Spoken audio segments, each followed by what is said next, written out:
comunidad CEP, vamos a decir. La comunidad CEP, así es. Se perdió, ¿no? Sí, hombre. Bueno, No me quiero... parte del show. ¿Qué mejor ejemplo? Exacto. Aparece una leyenda, ingeniero, su micrófono, ingeniero, si nos hace favor. Luis, no te escuchamos. Ingeniero, si nos hace favor de su micrófono para que lo escuchemos, porque ya no lo escuchamos. Perdón, listo. Una disculpa a todos nuestros espectadores. Al parecer la plataforma de Facebook sufrió un problema, bajó nuestro en vivo, pero ya reconectamos la transmisión. Adelante, por favor, doctor Lembo. Perfecto, pues muchas gracias, doctor. Entonces, pues, vamos a recontinuar después de esta reconexión. Adelante, doctor, por favor. Bueno, como dicen por ahí, para muestra un botón basta. ¿Qué va a pasar cuando esto ocurra en las audiencias? Y están las dudas ahí, vamos a volver a empezar de nuevo. Pues no, porque de lo que se trata es de facilitar.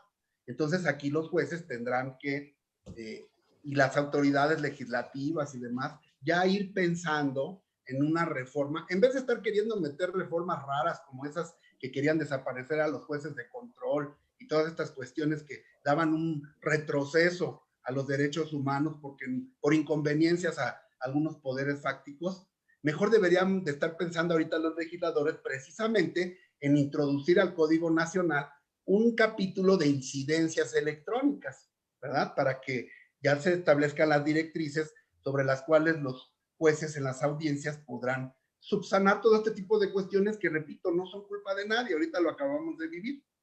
Y al principio nos estresaban mucho porque pues la gente no sabe y se lo atribuía a uno, ¿no? Y ahora no, vamos a tener que aprender a vivir con esto hasta que no haya una tecnología que no lo haga. Y esto creo que va a tardar un poco porque ahorita todos estamos conectados a las redes. Decía yo entonces que ahora los actos como los contratos, como los testamentos, como van a ser digitales y a lo mejor ya no van a existir en papel. Se van a ir a los registros, a los archivos de forma electrónica. Y entonces a nosotros nos van a expedir a lo mejor una constancia física, pero también habrá un respaldo electrónico. Entonces tenemos que saber muy bien si ese respaldo electrónico que nos están dando, vamos a tener que entrar al estudio de los metadatos y si en los metadatos este documento pudiese o no estar alterado. Desde luego que es un trabajo de peritos, pero el abogado tiene que saber por lo menos lo mínimo de estos temas para poderle solicitar al perito informático un estudio que se llama precisamente una pericial en informática. Este proceso ya está regulado. Para los informáticos existe un proceso que se llama proceso forense digital. Y en ese proceso forense digital se puede establecer cuál es la fuente de la evidencia digital, cómo se obtuvo, a quién pertenecía, en dónde se descubrió, cómo se recolectó esa prueba. Es importante porque si no lo hace un técnico, esta prueba se puede alterar. Si se le mueve un bit, se le mueve un metadato, algún otro técnico va a decir, este documento, esta fotografía, este video ya está alterado y va a perder su validez, sobre todo ante un tribunal de juicio. Hay un proceso que se llama PURI, Proceso Unificado de Recuperación Informática. Y ese proceso habrá que acreditarlo, incluso va a ser materia seguramente en los juicios de debate y de ataque al valor de alguna de las pruebas. Porque como les mencionaba yo ahorita, el 50%, y no me dejará mentir aquí el maestro Álvaro, que es un gran litigante, y su señoría, el 50% de las pruebas que se están ya desahogando y que llevan a la libertad o a la condena de una persona son digitales. Es la fotografía, es el video, es el audio, pero no es tan sencillo y no se reduce nada más a una cuestión meramente tecnológica, ¿eh? Ahí es donde entramos nosotros.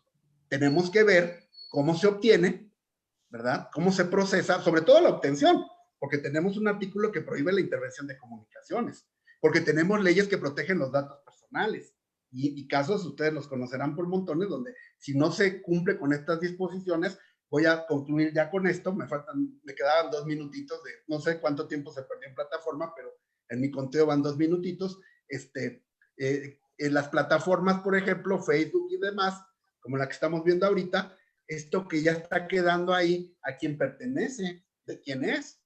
¿Cómo se puede disponer de él?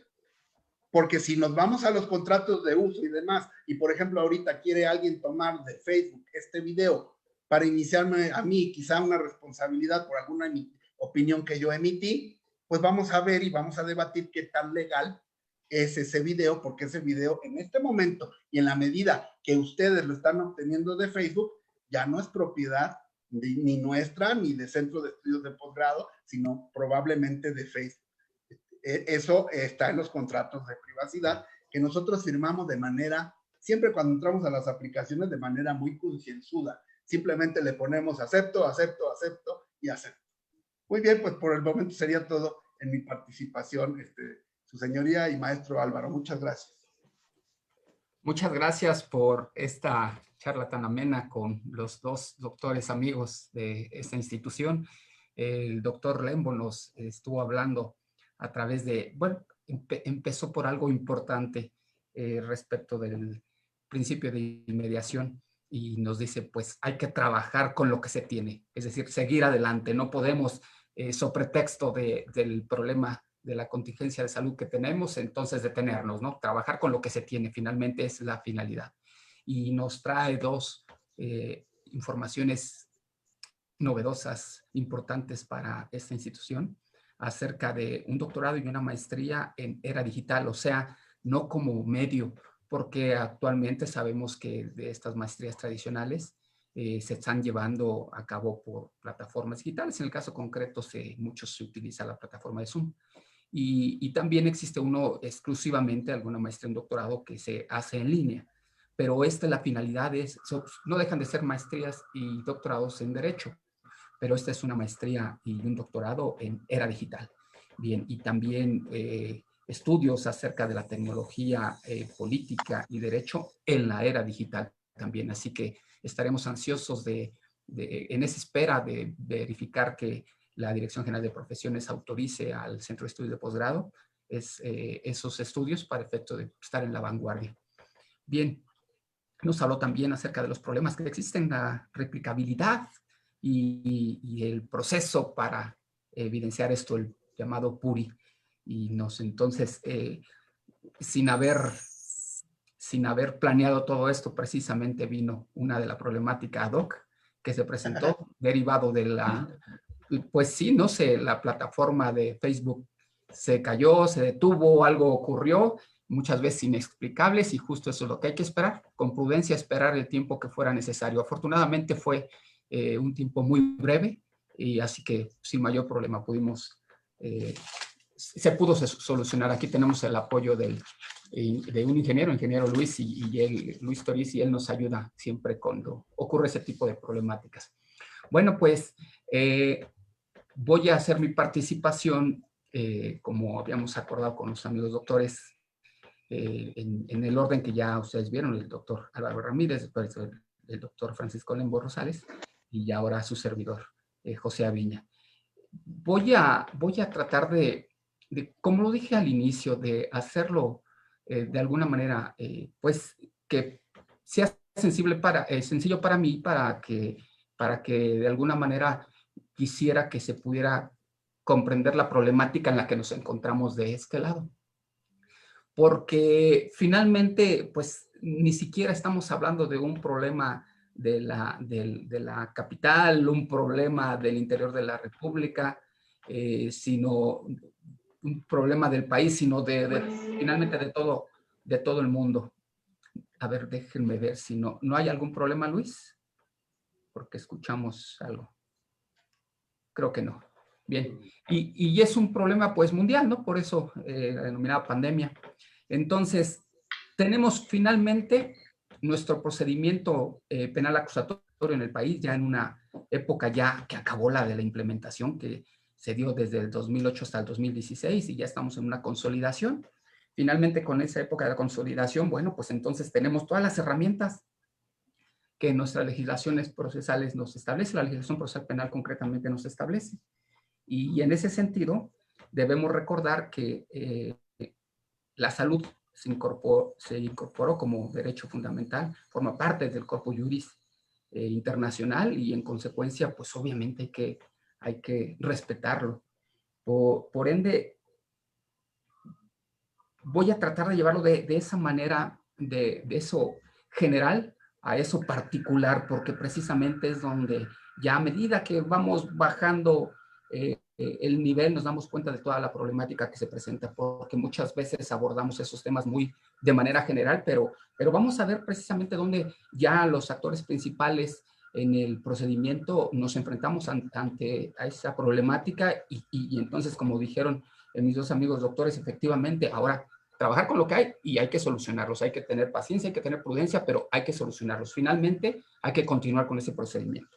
Entonces, tenemos ya como base el derecho humano, el derecho fundamental a la salud. Y por lo tanto, con motivo del problema de salud a nivel mundial de la pandemia por el SARS-2 COVID-19, pues existe un riesgo a la salud. Por lo tanto, lo que se necesita es aminorar ese riesgo, porque es muy sencillo.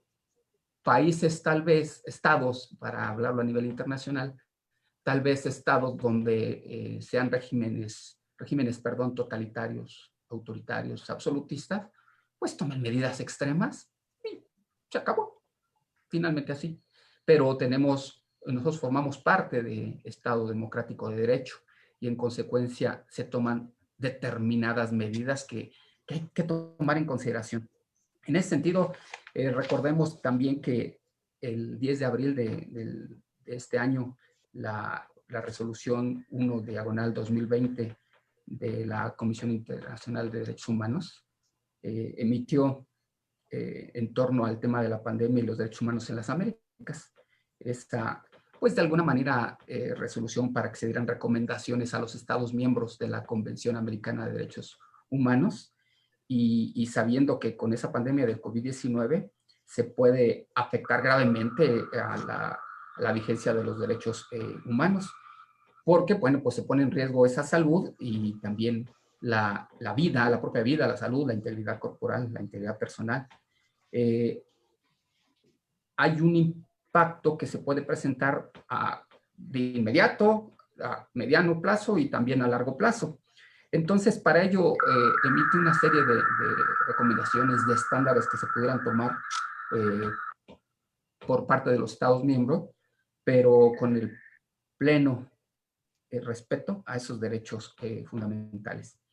Entonces, nos dice, regularmente se pueden tomar medidas como lo de la cuarentena que vimos, el distanciamiento o también el aislamiento social, también la cierre de escuelas, de negocios mercantiles, las limitaciones de circulación a nivel local, a nivel estatal, a nivel incluso internacional. Nos dice también temas relativos a la higiene personal y la higiene colectiva.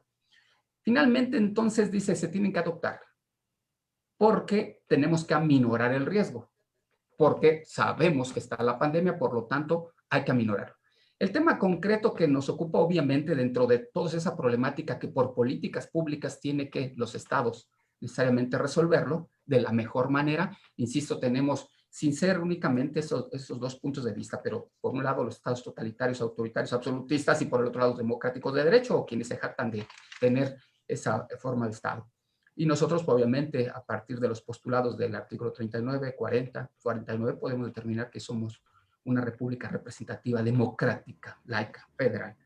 Consecuentemente, bueno, pues hay que adoptar esas disposiciones en la medida que a nuestra sociedad queden adecuadas, porque cada entidad federativa dentro del país obviamente tiene su realidad, y nosotros como país tenemos nuestra realidad diferente a la de nuestros vecinos, y en consecuencia tenemos que nosotros verificar ese punto. Lo que sí es cierto también, que la propia comisión en esta resolución 1/2020 estableció dentro de todos esos temas diversos que tienen injerencia, como problemas económicos, problemas sociales, problemas culturales, problemas políticos, problemas de salud, nos señala, hay que cuidar y pone énfasis en eso a los grupos vulnerables. Y bien, entonces, bueno, pues grupos vulnerables hay que cuidarlo, ¿no? Y nos pone una lista pequeña de grupos vulnerables y bueno, a ver, de todos los que están escuchando, que están viendo esta plática, este conversatorio, bueno, pues nos dice las personas mayores, las personas con afecciones médicas, personas privadas de libertad, mujeres, pueblos indígenas, personas en situación de movilidad humana, niños, niñas, adolescentes, personas de la comunidad LGBTI, afrodescendientes, personas con discapacidad, personas trabajadoras, pero que estén en pobreza, pobreza extrema, situación de calle, trabajadores informales, y hay que cuidar a las personas que trabajan como defensores de derechos humanos, los líderes sociales y los profesionistas de la salud, así como los periodistas, para que estos últimos para efecto de que realicen sus labores. Entonces, pues esa lista amplia nos lleva justo a estar determinando dónde hay que poner atención, y si muchas ocasiones se combinan 2 o 3 o más categorías de esta naturaleza, pues obviamente estamos hablando de una mayor protección que requieren estas personas. En el caso concreto, entonces, estamos señalando que hay que poner atención para esos grupos vulnerables. Entonces, por un lado tenemos ese problema de salud. Y en ese sentido, como dijeron mis dos amigos que me antecedieron, pues dicen, efectivamente, hay que trabajar con lo que hay. Entonces, tenemos ese problema, es evidente, no podemos hacer nada por el momento, y ya no sé si sea en breve o no esta solución, ni quiero meterme, no somos especialistas al respecto y solo escuchamos medios de comunicación y ya sabemos todos los problemas que hay respecto de la vacuna y posteriormente de la vacunación todavía. Sin embargo, bueno, tenemos el problema latente de la pandemia por el COVID-19. Entonces, por el otro, que insisto, forma parte del corpus juris internacional, ese derecho a la salud. Y por el otro lado, entonces, ahora sí vamos entrando a lo que nos corresponde como juristas, pues por los demás temas no es que sean menos importantes, claro que son sumamente importantes para todo el desarrollo de la sociedad, sin embargo, obviamente no podemos estar hablando de temas que no conocemos bien a bien.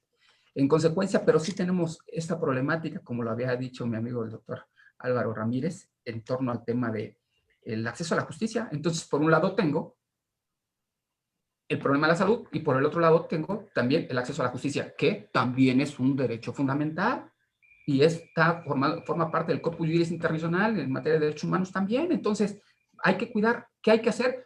Ponderar. Recordemos que cuando están en choque dos derechos fundamentales, hay que ponderar entre ellos.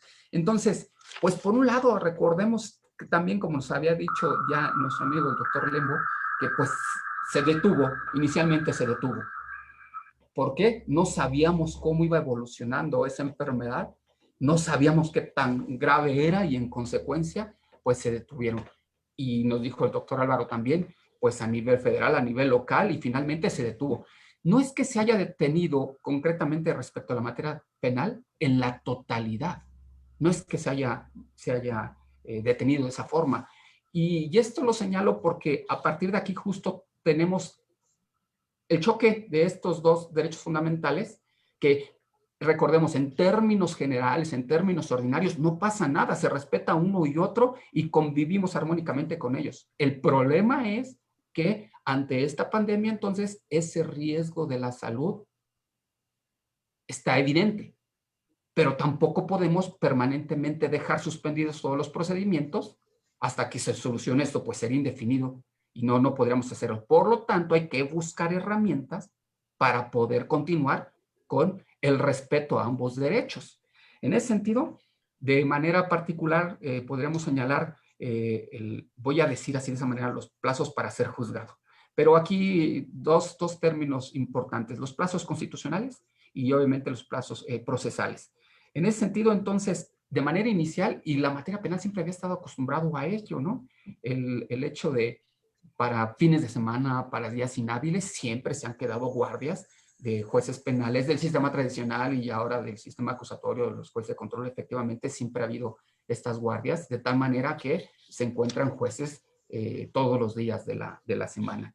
Y en consecuencia siempre se ha estado respetando para el control de las detenciones y obviamente poder solucionar hasta el plazo de el autovinculación al proceso, las medidas cautelares y el plazo de cierre de investigación complementaria. Se soluciona con la audiencia inicial y hasta ahí es lo que hemos llegado. Después se suspendían para esos efectos. Entonces, también se tenía abierta la justicia en materia penal respecto de las medidas de protección y también para medidas cautelares y finalmente para la ley de acceso a las mujeres a una vida libre de violencia. Esto para cuidarlo de la Convención Belén do Pará, ¿no? Entonces nosotros ya estábamos comprometidos con eso y siempre ha habido estas guardias que, insisto, de manera extraordinaria se han trabajado. A la par de esto, esto es de la materia penal, también en materia familiar existen guardias específicas y también en la materia civil. Bien, entonces retomemos lo de la materia penal, que es la que podemos conocer un poquito más. En ese sentido, entonces, tenemos esas guardias específicas para poder avanzar en torno a ello. Pero, insisto, terminado la audiencia inicial y vamos a suponer que se pudo debatir hasta el plazo de cierre de investigación complementaria, suspendido. Porque estaban suspendidos esos plazos procesales. Los constitucionales no, los procesales sí. Entonces, primera problemática, plazos constitucionales se estaban respetando, plazos procesales no. Y ahí viene un problema del plazo para ser juzgado. Entonces también, pues es constitucional, no es constitucional. ¿Correcto? Y también, entonces, una problemática. Sin embargo, vamos a ponderar otra vez. ¿Qué hacemos? Riesgo de la salud y entonces el acceso a la justicia. ¿Qué hacemos? Inicialmente también, para efecto de aminorar esos riesgos, lo que se estableció como había juzgados jueces de guardia, pues no eran demasiado y por lo tanto con las salas de audiencia se podía, en una sala, el juez de control, con una persona, el auxiliar de sala. En otra sala podría estar el defensor con su imputado. En otra sala más podría estar el fiscal, el Ministerio Público, con el asesor jurídico y la víctima. Y bien, entonces se guardaba la sana distancia porque había espacio para ellos y sin mayor problema podía avanzar. Fue trabajo que se hizo por parte de varios de los poderes judiciales y en consecuencia se pudo seguir actuando. Pero después, cuando viene esa llamada nueva normalidad, nos presentamos todos los jueces a trabajar y en consecuencia las salas son insuficientes para hacerla de la forma en que les estoy señalando. Son insuficientes, no podría. Y la verdad es que tampoco existe posibilidad física primero para poder atender de esa manera todo. Pero como también se incorporan los tribunales de enjuiciamiento, entonces ahora viene una problemática aumentada por los jueces de control, todos aquellos asuntos que habían quedado suspendidos. Bien porque había culminado la audiencia inicial, bien porque estaban dentro del plazo de investigación complementaria, bien porque ya se había cerrado la investigación y entonces estaban para formular acusación, bien porque ya se encontraban en intermedia y estaba pendiente de señalarse la audiencia de intermedia, o bien porque se estaba emitiendo el auto de apertura a juicio oral o se había emitido, o bien los que ya estaban ante el juez o tribunal de enjuiciamiento, estaba con el auto y entonces voy a señalar fecha y ya no se puede, ¿no? Y entonces todas esas problemáticas que se presentaron, ahora, como dicen mis amigos que me antecedieron, pues solucionarlas. No hay otra manera, hay que solucionarlas. Entonces, primer tema, dicen casos urgentes, así nos dijeron lo de para casos urgentes, insisto, son estos los puntos que se consideran. Pero entonces, aquí habría que preguntarse ese punto. ¿Qué es más correcto? Señalar como casos urgentes para efecto de darle prioridad y sacar esos casos. Recordemos que la Comisión Internacional de Derechos Humanos, la Comisión Interamericana de Derechos Humanos, nos da esta recomendación que les había referido de la 1 de 2020 y nos dice sobre todo hay que poner énfasis, poner atención a grupos vulnerables y dentro de esos grupos vulnerables que les señalé, las personas privadas de su libertad. Entonces, bueno, pues hay que cuidar el tema y por eso se hicieron estos de alguna manera iniciativas, esos 3 puntos de casos urgentes. Pero habría que determinarlo. Caso urgente, ¿a criterio de quién? Uno, porque disposiciones oficiales, autoridades que en el ámbito de su competencia actúen de esa manera, consejos de la judicatura pueden ser, y que lo determinen. Otro, porque la autoridad judicial, motu propio, lo realice y diga cuál es ese su criterio. Uno más, a petición de las partes, que puedan establecerlo, cuáles se podrían considerar esos casos urgentes. Entonces, yo sí, efectivamente, también conocemos el Acuerdo General 12 de 2020 del Pleno del Consejo de la Judicatura Federal, y entonces también estableció de esa manera diversas posibilidades, ¿no? Y nos señaló en el artículo 27 de ese acuerdo, donde dice que las y los titulares de los órganos jurisdiccionales pueden ordenar la celebración de las audiencias, las sesiones, diligencias, concretamente de las audiencias, que es lo que nos corresponde, y nos dice cuando se encuentre debidamente justificado y cuáles son los supuestos que nos dice por disposición de la ley. Bien, entonces ahí ya viene el tema que les había señalado, tal vez esos que les dije. Después, cuando haya una situación de emergencia, urgencia, caso fortuito, fuerza mayor o cualquiera que a juicio de los titulares impida o dificulte el desahogo presencial de la audiencia. Y después también cuando se estime conveniente para una impartición de justicia más expedita y que se pueda facilitar la asistencia de alguna persona de los intervinientes o para protección de una o varias de las personas involucradas en ese procedimiento, siempre buscando el beneficio de las personas justiciables. Nos dice también una cuarta fracción en torno a ante situaciones de contingencia o emergencia generalizada, con una declaratoria que realice el Pleno del Consejo de la Judicatura Federal. Bien, esos son los puntos que nos establece. Pero fíjense cómo efectivamente son grupos vulnerables y nos dice lo de la Comisión Interamericana, estas personas. Pero efectivamente estoy de acuerdo con el doctor Álvaro Ramírez y el doctor Lembo también, en torno a que pues el riesgo de la salud, sí, efectivamente, pues principalmente esas personas, pero también el riesgo lo corremos todos. Todas las personas que nos concentremos, con independencia de las otras características, se corren ese riesgo. Es decir, desde los órganos no técnicos, víctima, el acusado, hasta los técnicos, los defensores, los fiscales, ministerios públicos, los asesores jurídicos, los propios jueces, los propios órganos de prueba también, el personal y el público, que pues obviamente también correría ese riesgo, nada más que obviamente han estado restringiendo el acceso a ese público. Entonces, ¿cómo vamos cuidando ese punto respecto del público? Bueno, pues sin perder el tema relativo a la publicidad que también ya habían tocado, ¿no? Pues sí, podrían acceder a los expedientes que tengan siempre y cuando puedan acceder a ello en respecto del expediente digital. Ya las audiencias, pues es que sería un riesgo que se va incrementando a medida que se le permitiera pasar a mayor número de personas dentro de las salas de audiencia. Entonces, obviamente se incrementa. Respecto a las demás personas, se corre ese riesgo. Entonces ahí viene esa problemática ahora es en torno a otro tema. ¿Corremos ese riesgo o no corremos ese riesgo? Y lo que hacemos entonces es vamos a tratar de aminorarlo, porque ese riesgo es en la medida que estemos respetando de manera cabal los principios rectores del sistema. Y entonces la justicia ordinaria. Y no habría mayor problema, pero insisto, como todos estos grupos de personas vulnerables y de los que acabo de señalar que probablemente no estén dentro del punto de los vulnerables, pero finalmente todos corren el riesgo. Entonces, ¿qué se trata? Primero, por disposición oficial, por la autoridad judicial o a petición de partes. Ya vimos ese artículo 27 de ese acuerdo plenario del Consejo de la Judicatura Federal, donde establece la posibilidad de cómo se pueda realizar. Finalmente, el juez puede ponderar efectivamente esos derechos fundamentales en riesgo y determinar realmente si forma parte de un grupo vulnerable o no, o existe esa urgencia para que si las partes lo soliciten, bien, se pueda realizar. Pero entonces nos enfrentamos a que, pues obviamente, la intención no es realizarlo de manera ordinaria dentro de las salas que tenemos diseñadas para eso, porque ahí está todo el riesgo. Entonces, una primera vertiente, si son salas sumamente amplias, ventiladas adecuadamente y con la protección correspondiente, puede ser que se aminore. Entonces, justo dijimos hace un momento, decían mis compañeros amigos que me antecedieron, decían, pues hay que trabajar con lo que hay. Entonces, una primera forma es efectivamente eso, acudiendo a las salas, pero que los espacios ya no podemos hacer más, ya están determinados.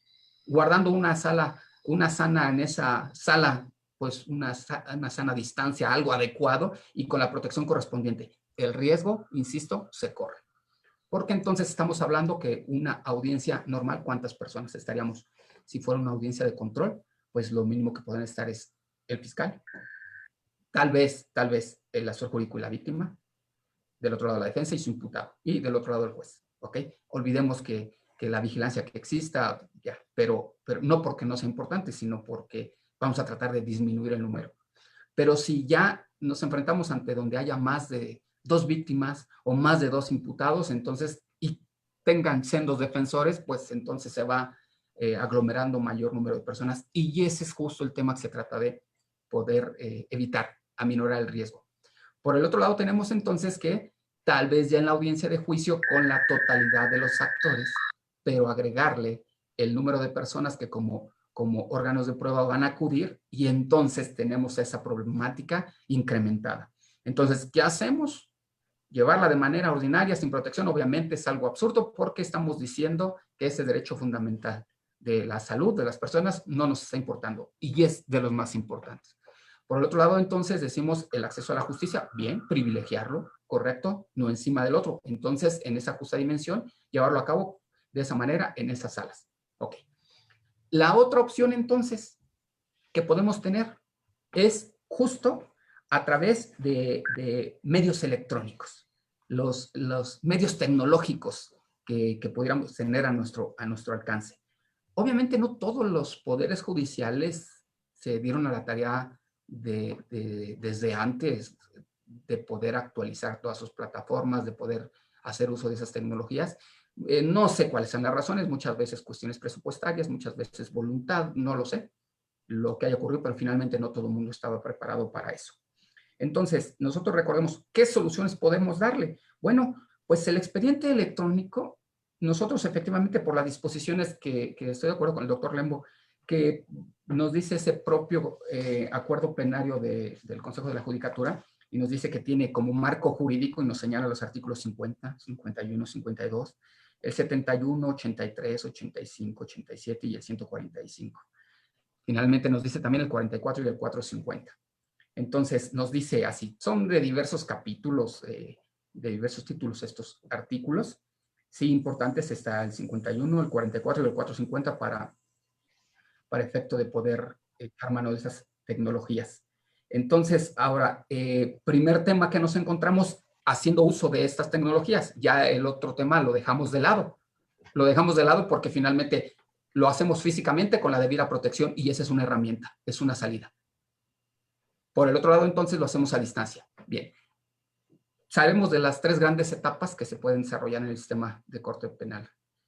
Acusatorio, el sistema acusatorio. Entonces, tenemos la etapa de investigación, la etapa de preparación al juicio y el juicio. Se desarrollan una serie de audiencias como metodología dentro de esas tres grandes etapas. Y entonces, hay algunas que realmente, considero, no traerían gran complicación. Muchas no traerían gran complicación. Pero hay varias donde sí efectivamente traerían esa complicación de la que hemos estado hablando por el número de personas, por los temas a tratar, por los temas que se vayan a desarrollar, por lo que esté en controversia. Claro que podría haber gran parte de problema. Si en algunas de estas pueden culminar por un acuerdo reparatorio y evitar ese contacto, no creo que haya mayor problema. Algunas en las que se discutan algunas cuestiones que sean de mero trámite, no creo que haya mayor problema porque vamos a evitar que haya ese contacto con las personas. Pero sí hay problema para estas audiencias, sobre todo voy a dar el caso específico para juicio. No estoy diciendo que en las otras ya necesariamente ya no habría problema, claro que sí habría demasiados problemas también, pero vamos a poner esta representativa donde se pudiera presentar toda esta problemática. Sí, efectivamente, son varios de los principios que traen problema, porque, bueno, pues el de la publicidad pues es uno de los primeros principios que trae afectación, claro que sí. Voy a tratar de restringir el acceso de las personas, de cualquier persona que quisiera acceder a esa audiencia porque le interesa como parte de la sociedad. Y entonces, pues lo siento, lo tengo que restringir porque sí está el derecho fundamental a la salud, el derecho también que se tienen para accesar a la justicia. Bueno, no lo estoy vedando, tú tienes derecho pero de alguna manera pones en riesgo. Entonces, no sé limitarlo, creo que ponderando entre esos derechos se me haría más o menos válido. El tema relativo a la continuidad, algunos consejos de la judicatura establecieron puerta abierta, puerta cerrada. Puerta abierta se realizan audiencias de manera ordinaria con estas medidas de seguridad y puerta cerrada no se realizan. Entonces también, pues si al otro día se necesita señalar audiencia, puerta cerrada, entonces no. Afortunadamente se dio la apertura por parte de algunos consejos y se dijo no, salvo aquellas que se tengan que respetar plazos procesales, plazos establecidos en la ley y adelante hay que continuar con ello, ¿no? Pero se trata de evitar que se aglomeren. Entonces, a los que les toca puerta abierta hoy, mañana les toca puerta cerrada y así sucesivamente para efecto de que no se junte la totalidad de los jueces y en consecuencia esa totalidad de audiencias que se pudieran llevar. Entonces, por ahí también es prudente. Pero dos principios importantes que justo creo que pueden traer complicación más de las que estoy señalando, porque también el de igualdad procesal, la igualdad de las partes viene con una problemática grave, pero nos vamos con el de la inmediación. Ese tema que también ya lo tocaron mis amigos que me antecedieron, y entonces, ¿qué tipo de inmediación estamos hablando? ¿Pudiera presentarse efectivamente una inmediación virtual o una inmediación física? Yo sí estoy de acuerdo en que efectivamente hay que ir evolucionando en torno a esto, porque hubo 2 resoluciones, si mal no recuerdo, una es de España y otra de Colombia, donde echaron abajo esos juicios que se habían realizado por teleconferencia. Entonces, son 2 malos antecedentes que se tienen para esa evolución, porque no se guardó el debido proceso, porque no se le dio el derecho a la defensa adecuada que constituye la técnica y la material para el acusado. Entonces, no las conozco a fondo, no quisiera entrar al detalle de ello, pero hay estos 2 antecedentes a nivel internacional, Colombia y España en torno a ese tema. Entonces, cuidar ese tema relativo a la inmediación. Por un lado, como dijimos, hay que trabajar con lo que hay. Entonces, por un lado tenemos física, ya les dije, sería la primera opción, con las medidas adecuadas y estamos ahí y ya, no se pierde nada. La otra, entonces lo hacemos de manera virtual con las plataformas digitales, con el uso de la tecnología, con el uso de las herramientas que nos establece la propia legislación a nuestro alcance. Bien, entonces si la tienen, hay que ocuparlas. Entonces, ese tipo de plataformas habría que determinar, ¿realmente se pierde la inmediación o no? Respeto el punto de vista de mis amigos que me antecedieron. No tengo inconvenientes. Se me hace sano ir evolucionando en torno a ese tema. Pero sí es verdad que la inmediación, las bondades que da la inmediación, es precisamente tenerlo de manera física a la persona que está expresando. Pero no porque no puedan mentir las personas. Claro que pueden mentir. El ser humano es una condición natural del ser humano, ¿no? Entonces, pero a mí sí me gusta mucho esa parte de la inmediación, y sobre todo porque en asuntos donde se ven involucrados niños, niñas, adolescentes, personas menores de edad, el hecho de que la persona esté narrándole directamente al juez que va a valorar esa prueba, y que en muchas ocasiones por su propia edad, por sus condiciones, pues no tienen el vocabulario suficiente para poder expresar lo que ocurrió, lo que le estaban haciendo las personas, etcétera. Entonces, ese lenguaje corporal, esa forma de poder transmitirlo a través de señas, ademanes, pues ahí es diferente. Porque yo tengo muy claro que muchas personas mienten, pero también los niños también muchas veces no pueden inventar algo que no han vivido por la propia psicología, cómo funciona en el niño. Y entonces esas bondades que trae poderlo estar viendo, porque acordémonos también que hay que evitar la confrontación de ese menor con el acusado. Entonces también, ¿qué se estila? Es muy común que se estile algo. Se pone al imputado ahí y se lleva al menor a una sala de testigos protegidos. Y se distorsiona, se difumina la voz y la imagen. Y se impide justo ese tema relativo a la inmediación. Ya no puedo apreciar. Yo lo que he estado haciendo es invertir. Entonces, evito la confrontación con el imputado, al acusado, perdón. Lo ponemos en una sala a él. Y entonces se puede difuminar para evitar esa confrontación, incluso virtual. Ya la física está salvaguardada. Y por el otro lado, entonces, ahí al menor directamente ante la autoridad judicial. Y de esa manera, entonces, ya con todo el protocolo para donde intervienen niñas, niños y adolescentes, ese protocolo que tiene la Corte, y ya de esa manera se puede echar mano a esas herramientas y adelante, puede solucionarse. Y con independencia de que efectivamente ese lenguaje verbal, que puede ser a través de fonos o de grafos, escrito o hablado, tenemos ese lenguaje no verbal y sí, pues ese lenguaje corporal, que bueno, el paralingüístico, kinésico, efectivamente, no, pues nos puede ayudar. Yo no, insisto, no es una cuestión de decir se pierde en la totalidad, porque recordemos también lo que nos había dicho nuestro amigo el doctor Francisco Lembo, y las segundas instancias. Y justo a colación, recientemente recordemos que la primera sala de la Corte resolvió un amparo directo en revisión, donde hay una declaratoria de inconstitucionalidad de una porción normativa de la fracción segunda del 468 del Código Nacional de Procedimientos Penales, porque se impedía a los segundas instancias el poder abordar temas relativos a la valoración de la prueba. Y pues obviamente el derecho humano que tenemos en la Convención Americana de Derechos Humanos, que es el 8.2H, ¿no? Y el 25.1 de esa convención lo tenemos ahí claro. Entonces, obviamente que no podría restringirse, pero así el legislador, el Congreso de la Unión, porque recordemos que es facultad del Congreso de la Unión, el legislar en esa materia procesal penal, fue quien lo determinó, lo estableció de esa manera. Y entonces sí dice, o sea, la parte con independencia, ¿no?, de los temas relativos a la valoración de la prueba, o sea, como que eso no, pues es justo ese tema que estamos señalando ahorita, se pierde no inmediación. Bueno, pues verificará los registros correspondientes para efecto de verificar si se valoró adecuadamente o no la prueba, es parte de las segundas instancias para dar un recurso efectivo. Y entonces, pues ya se quita por una declaratoria de inconstitucionalidad de la Corte esa parte.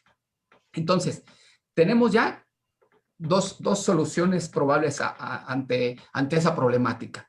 O estamos presentes ahí todos con la debida protección correspondiente, o bien lo hacemos de manera virtual. Y ya de manera virtual, entonces, bien, ¿se someten las partes o no? Porque si se someten las partes, si están de acuerdo, creo que ya no podrían alegar esa situación cuando ellos mismos la provocaron, porque uno la pidió tal vez, se le dio la contradicción y el otro aceptó.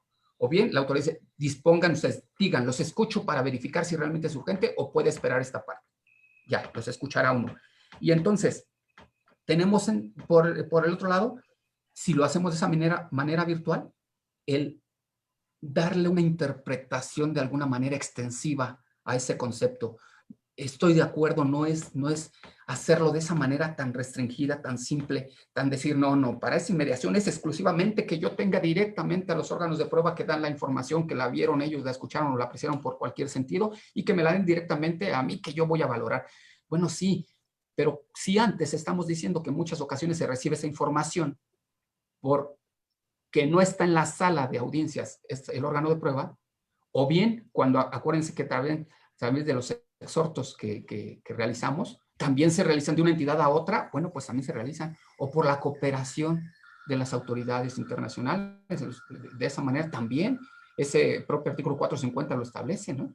Y del Código Nacional de Procedimientos Penales. Entonces, por esa cooperación también existe esa posibilidad. Entonces hay que preguntarse, ¿realmente esa inmediación se refiere a que es la cuestión física, formal, común, ordinaria, como lo estamos conociendo, o bien tenemos que permitir el concepto, ampliarlo un tanto para que pudiera señalarse que sí se permitiera esta era digital? Finalmente, lo que estoy ponderando es entre ese riesgo a la salud con el acceso a la justicia. Entonces, si ya cuidé las medidas y además voy a permitir el uso de las herramientas tecnológicas al alcance, bueno, pues entonces privilegiando esos puntos, creo que se pudiera avanzar al respecto. Estoy de acuerdo con ese punto. Y entonces, venimos, derivado del tema de la inmediación, bueno, pues entonces hay que tomar precauciones indispensables para ello. Como estamos con esta segunda situación donde no va a ser de manera directa en la sede judicial, entonces, identidad de los intervinientes. Hay que verificar que efectivamente sean las personas que tienen que acudir ante el órgano jurisdiccional, ¿no? Desde los técnicos y hasta los no técnicos y sobre todo los órganos de prueba. Pero aquí viene otra problemática de los órganos de prueba y que me da lugar a ese segundo punto, ¿no? De la contradicción.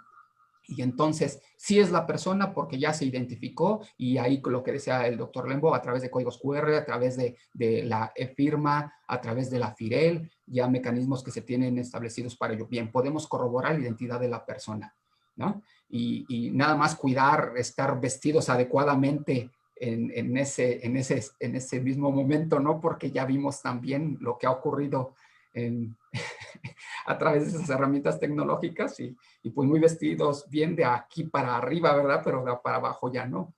Y llega a pasar esa problemática, ya lo vimos en unos videos ahí.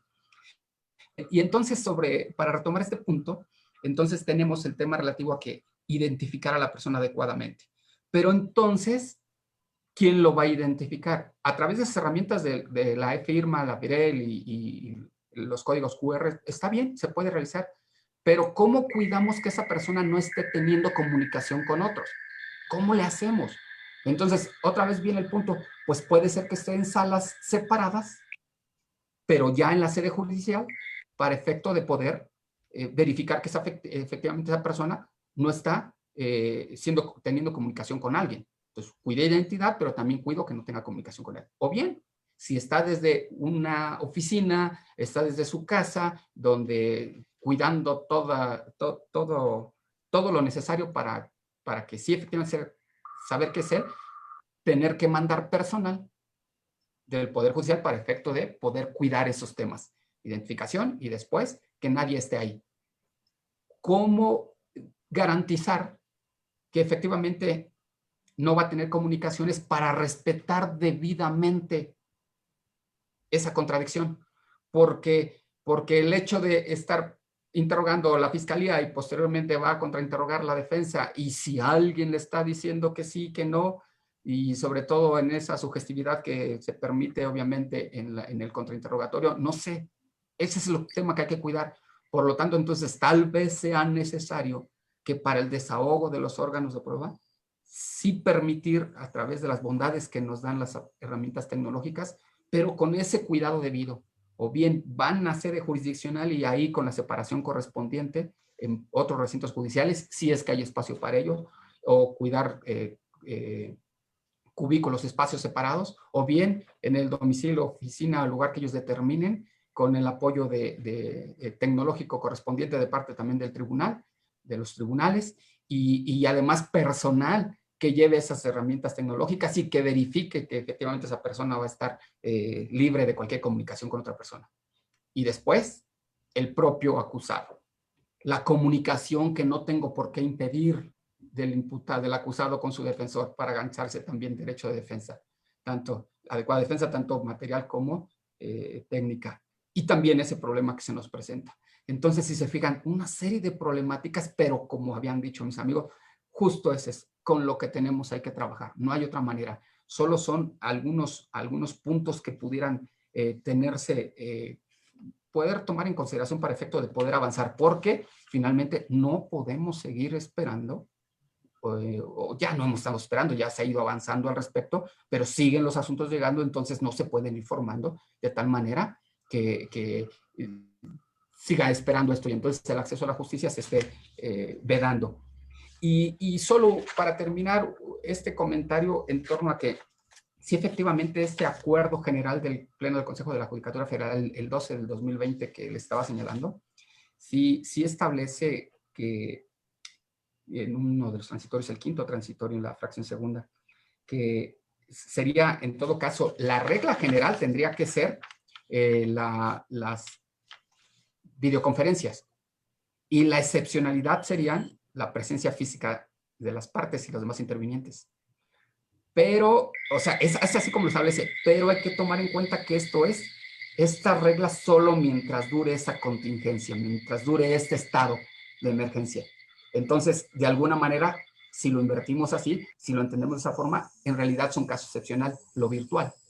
Y la regla general se convierte, obviamente, como siempre la habíamos conocido, de manera tradicional, de manera ordinaria. Pero es solo regla general, la presencia, la teleconferencia, y la regla específica solo para de manera física, pero esto durante el tiempo que dure el problema de la pandemia que tenemos. Pues bien, es uno de los temas que tenemos que abordar. Ya me excedí también del plazo del tiempo que habíamos dicho, les ruego me disculpen, no era mi intención, solo quería agotarlos. Pero pues no sé si el doctor Álvaro Ramírez tenga algún comentario que realizar para efecto de que sea la última intervención de manera breve, para efecto de poder también pasar si hay algunas preguntas y poder contestarlas estas. Y posteriormente le daré uso de la palabra al amigo el doctor Francisco Lembo para efecto que también pueda hacer unos comentarios finales. Adelante, doctor Álvaro, por favor. Muchísimas gracias, doctor. A mí me parece muy importante dos temas que han tocado mis dos contertulios en esta ocasión. Uno es el de la ponderación y el otro es el de trabajar con lo que tenemos.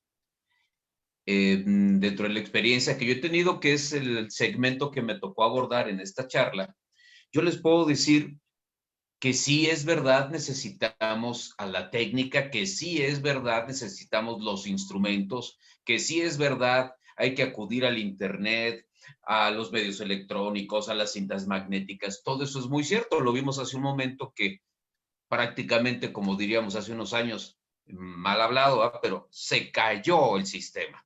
¿Y quién nos ayudó? Pues el ingeniero Luis Torices, que bueno que nos estuvo apoyando. Pero ya en los casos reales, y les voy a poner 2 ejemplos, los jueces y juezas tienen que ponderar quién, cómo y cuándo llevar a cabo las actuaciones para precisamente salvaguardar ese derecho humano del acceso a la justicia. En un caso que yo tengo de un homicidio culposo en Guanajuato, donde pierden la vida 3 personas, el Tribunal de Enjuiciamiento me notifica hace un mes que la audiencia de juicio va a ser en abril del próximo año. Y cualquiera pudiera decir, Dios bendito, ¿qué va a pasar? Hay que ver el contexto.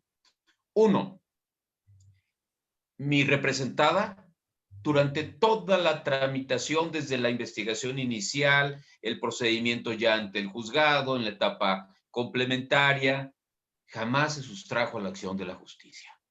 Lleva, obviamente, todo su procedimiento en libertad, ha acudido a todos los llamamientos, ni siquiera no se le impuso ni una sola medida para que no se sustrajera, lo cual me pareció correcto, porque los jueces se percataron de la conducta pero también la víctima, los ofendidos no se opusieron. Yo como defensor digo, bueno, pues no le causa ningún perjuicio a mi representada desde el punto de vista de su derecho humano a la libertad porque no está sujeta a ninguna medida restrictiva. En cambio, en otro asunto, que es en Guerrero, el Tribunal de Enjuiciamiento nos dicta ya para dentro de 15 días la audiencia de juicio. ¿Qué es lo que ponderó? Bueno, entre otras cosas, quiero yo pensar, ¿verdad?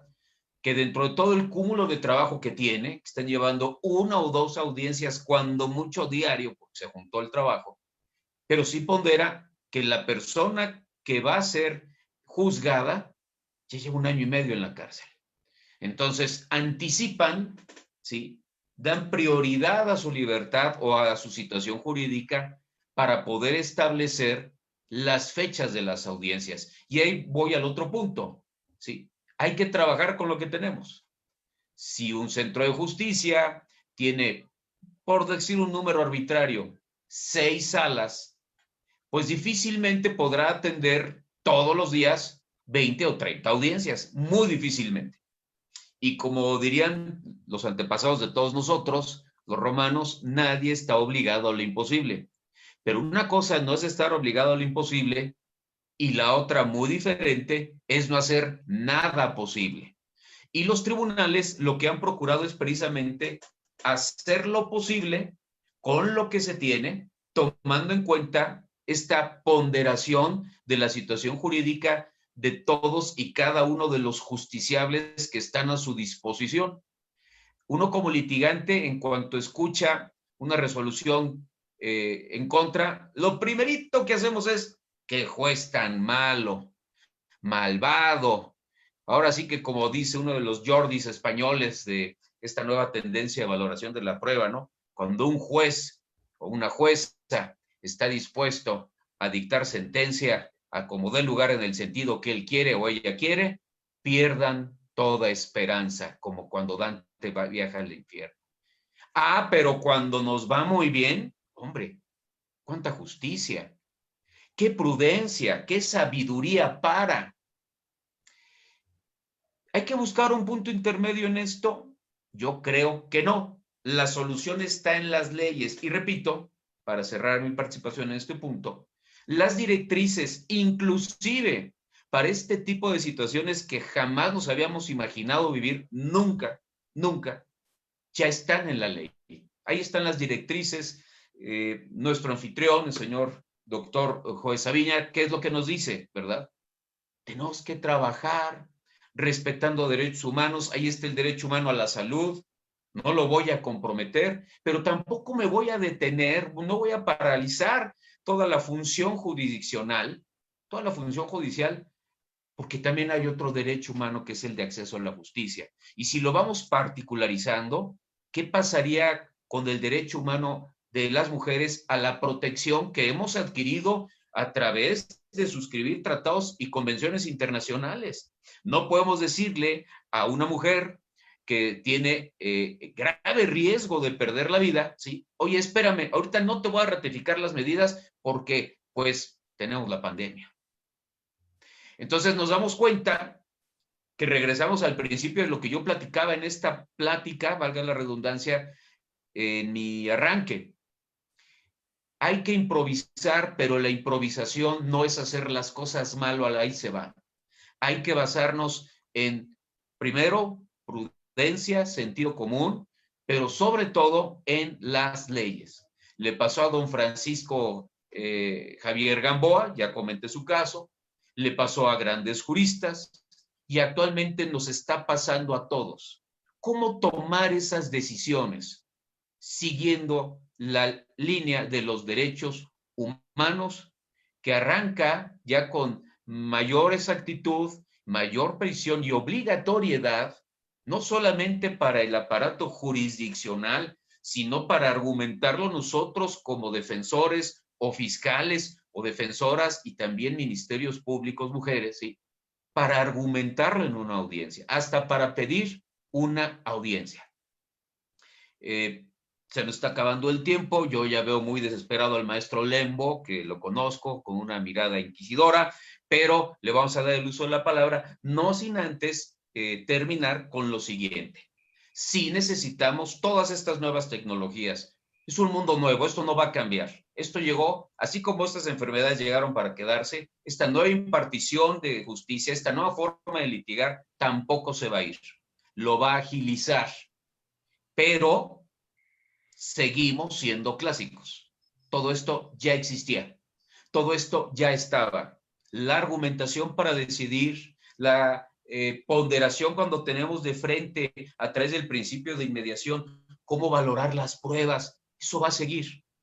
Seguirá siendo un mundo de juristas para juristas en beneficio de una sociedad siempre sedienta de justicia.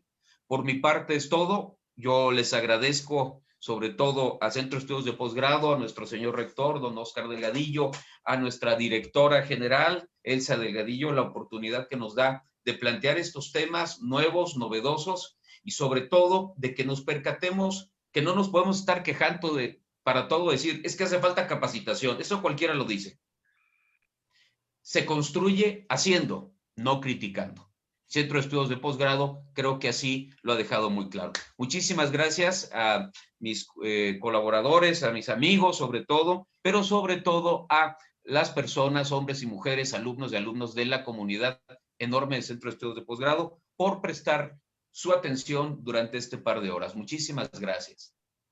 Muchas gracias, querido amigo doctor Álvaro Ramírez, por esas palabras. Y ahora le voy a dar uso a la palabra al doctor Francisco Lembo para efecto que también sean unas palabras ya de cierre para respetar los tiempos. Adelante, por favor, doctor Lembo. Álvaro, que ya nada me dejó hablar del cierre. Bueno, pues la palabra clave que he oído aquí es ponderación. La ponderación es la argumentación, la hermenéutica, algo a lo que no estábamos acostumbrados los abogados de la vieja guardia y que ahora las nuevas generaciones y los que todavía, lo que nos queda de tiempo, tenemos que aprender. Mucha filosofía, mucha hermenéutica, porque así nos lo mandata el artículo 1 constitucional. Y ya para cerrar nada más con un ejemplo, el Código Nacional en el artículo 51 dice que la videoconferencia en tiempo real y otros medios de comunicación de las nuevas tecnologías podrán, el verbo rector es podrán, ojalá que no vaya a ser ya un deberán por la situación de que la pandemia ya vaya a ser endemia y que esto vaya a ser ya una cuestión de vida. Sin embargo, bueno, establece ahí una posibilidad, ojalá que volvamos a lo presencial, siempre es mejor por lo que hemos expresado, pero dice ahí que se podrá usar para la recepción, transmisión de actos procesales, medios de prueba, con la condición de que se garantice la identidad de los intervinientes, como decía ya su señoría. Pero me llama la atención sobre todo el artículo 51, donde dice que podrá utilizarse en el informe policial homologado. Y voy al ejemplo, para que quede claro qué es lo que vamos a estudiar en estas maestrías y doctorados que va a sacar próximamente en nuestro Centro de Estudios de Posgrado. Se ha dicho, o los policías generalmente son los que dicen que está prohibido grabar, y no puede grabar porque esto es delito y lo voy a detener. Y mucha gente que ha estado grabando sus arbitrariedades la detienen y se la llevan por resistencia. Entonces la duda es, ¿realmente está prohibido grabar? Bueno, ya nada más les dejo de tarea por ahí a mis alumnos y demás. No, ninguna disposición del Código Nacional establece la prohibición. El artículo 50 y 51, ya me pasó como la corte, ya tenía yo que salir a dejar el mío, pero bueno, ya será para mañana. El artículo 50 y 51, el 235, el 237, el 279 y el 380 del Código Nacional no lo prohíben, al contrario, lo permiten, incluso en el informe policial homologado. La Ley Nacional del Registro de Detenciones también establece estas cuestiones en el artículo 17, segundo párrafo, 18, segundo párrafo y séptimo transitorio. Y por último, ya la que digamos que nos deja sin lugar a dudas es la Ley Nacional sobre el Uso de la Fuerza, donde su artículo 30, fracción 11ª, establece que es legal firmar los operativos completos. Y esto es una permisión para la autoridad, porque la autoridad sí necesita la permisión, el ciudadano no, porque lo que no está prohibido está permitido. El problema es con el uso que le voy yo a dar a esa video que yo grabé. Ahí sí puede haber problema. Si yo le doy un uso prohibido, si revelo identidad, si lo obtengo de una comunicación, de una intervención sin autorización, pues ahí sí va a haber un problema de ilegalidad. Pero si yo utilizo ese medio, ese video, esa fotografía para mi defensa, creo que estoy totalmente legitimado por el artículo 50 y 51, porque es un medio de prueba. Y los medios de prueba corresponden a las partes en el juicio para sostener la acusación o la defensa. En el asunto, hubo un asunto muy reciente en la Avenida Insurgente donde cerraron un bar que se llama Queens, y llegó la policía de la Ciudad de México, y allí pueden checar ustedes los videos en la red, salió en el noticiario con Denise Merkel, ¿verdad? Cómo los policías llegaron a sembrar la droga en los lockers de los trabajadores.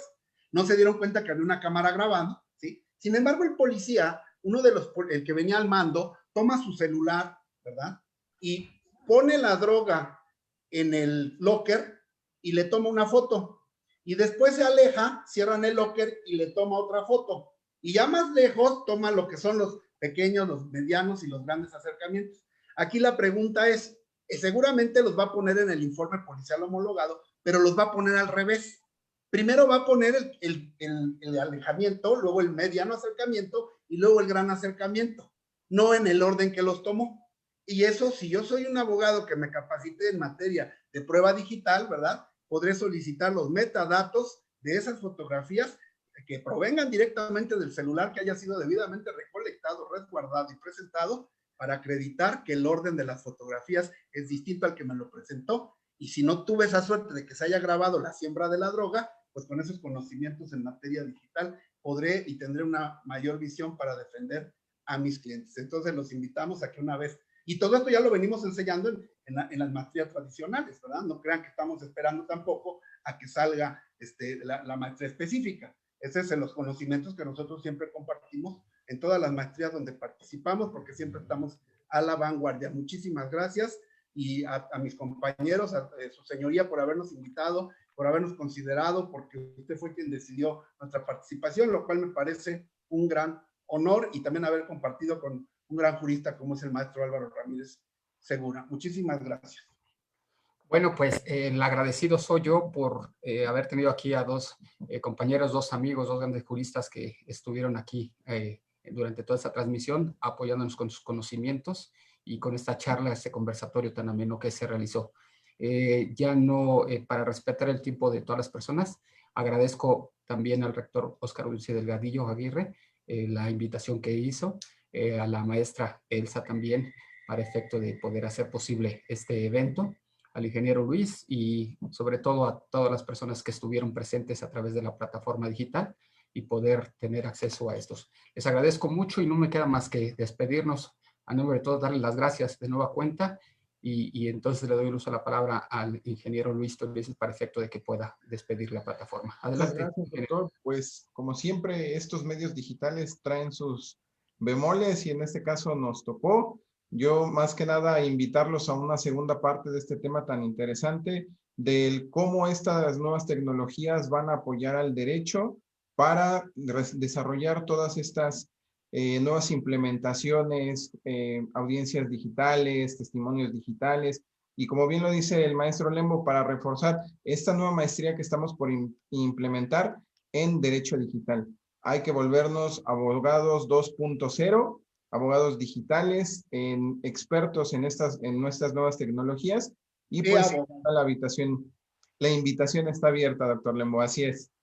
Pues nada Abogado. más agradecerles a nombre del rector Oscar Ulises Delgadillo Aguirre, de la maestra Elsa Delgadillo Aguirre, por esta importante participación en este conversatorio, en el marco de nuestra jornada de actualización jurídica a distancia. Ofrecer una disculpa a nuestros espectadores por esta falla de la plataforma en Facebook, y pues invitarlos a nuestros próximos eventos. Estén al pendiente. Desearles a todos una excelente tarde. Cuídense mucho.